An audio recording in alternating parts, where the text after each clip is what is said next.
Hey everybody, Peter Zeihan here, coming to you from hot and smoky Colorado, where we're finally getting some much needed rain to put out the forest fires that are way too close. Anyway, I'm back for a couple days, so I do want to do an update.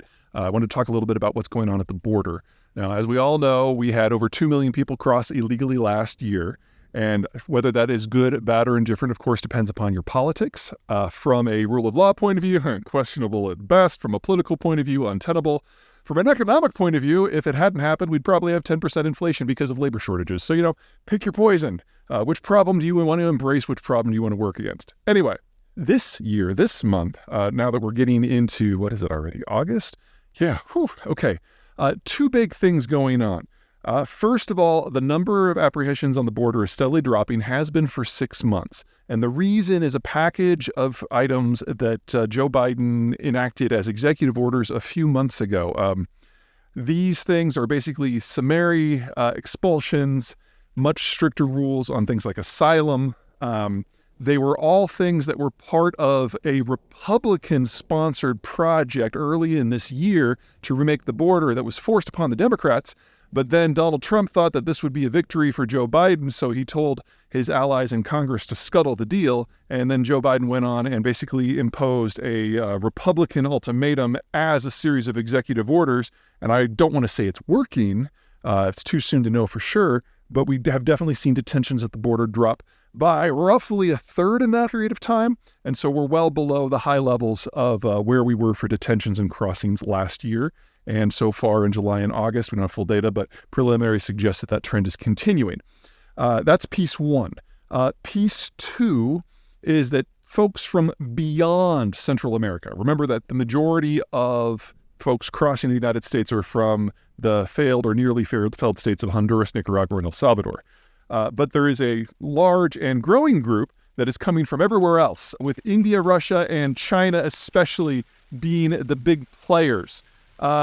Basically, these are people that used to come to the United States legally, but in the back and forth of election non-reform through the Obama, Trump, and now Biden years, basically all the legal pathways for immigrants have been closed. And so people are just coming illegally, which means different tools are being used to regulate the flow.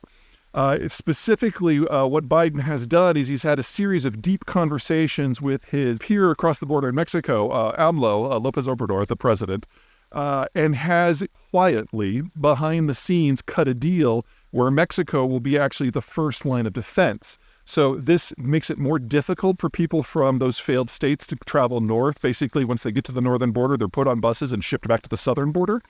And second, the Mexicans are no longer accepting third-party visas for would-be immigrants who are coming from places like China. It used to be that you could fly from China to Mexico City, then come up. Not anymore. Now they've been flying to places like Ecuador and coming up, or trying to fly to Ecuador and then connecting through to Mexico. That doesn't work anymore. So now they're trying to go through Bolivia, which might still work at the moment. They've tried to go through Africa and connect, and now the Mexicans are saying, unless you have a multi-year, multi-entry visa for all the countries on your trip, we're just going to ship you back, which means that all of the countries that they used to start in, places like Korea or Japan or Vietnam or Russia, are now having to take deportation flights from Mexico City. So none of this would have been possible if you can't have a conversation with AMLO. And AMLO is a difficult guy to have a conversation with. Just ask Donald Trump. He batted his head against the Mexican City administration for a couple of years early in the AMLO reign. It hasn't been any easier for Joe Biden. But after a fashion, we have a degree of a deal. Will it work? For the moment, things are trending in the positive direction if you want to keep the border closed. Just keep in mind that this border is 2,000 miles long. And if the United States was to deploy its entire military to the border, that's only enough people for one dude every 50 feet, assuming no one ever takes a break or sleeps. So there has to be a political angle to any sort of border management. Simply building a wall won't work because, as we found in the early years of the Trump administration, if you can quadruple your income by using the ladder once, you do.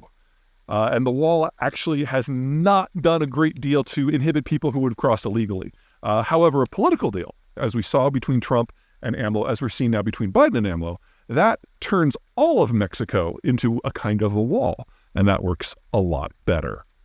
All right, that's it for me. Take care.